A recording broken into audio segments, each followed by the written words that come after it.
আসসালামু আলাইকুম। আজকে আমি আপনাদেরকে দেখাবো ট্যাঙ্কি ফিটিংস কিভাবে আমরা করি। আমরা এখন সরাসরি চলে যাব টিউবওয়েলের ওইখানে, সাবমার্সেল ছাড়া।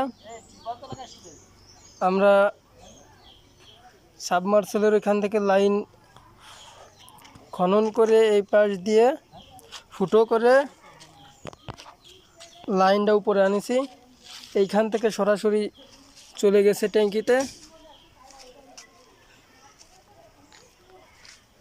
আর এই পাশে হচ্ছে আউটলাইন।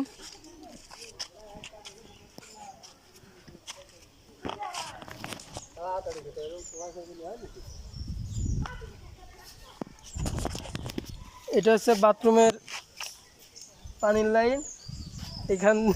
এইখান দিয়ে বাথরুমে পানি গেছে, এই দিক দিয়ে চলে আসলাম এইখানে। এই যে রিয়াজ সাহেব টাইট দিচ্ছে পানি পড়ছে বলে, দেখেন আমরা আবার এখানে পাইপ উঁচু করে দিয়েছি। এটাকে বলা হয় গ্যাস পাইপ, পানির গ্যাস পাইপ।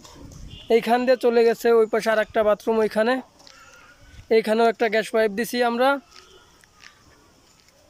অনেকে অনেক ধরনের কাজ করে। আমরা যদি বাথরুম দূরে হয় তাহলে আমরা এরকম একটা গ্যাস পাইপ উঠাই দেই।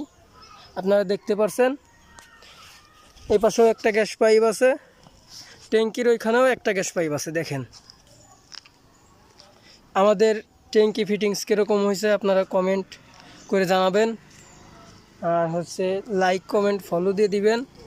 ধন্যবাদ।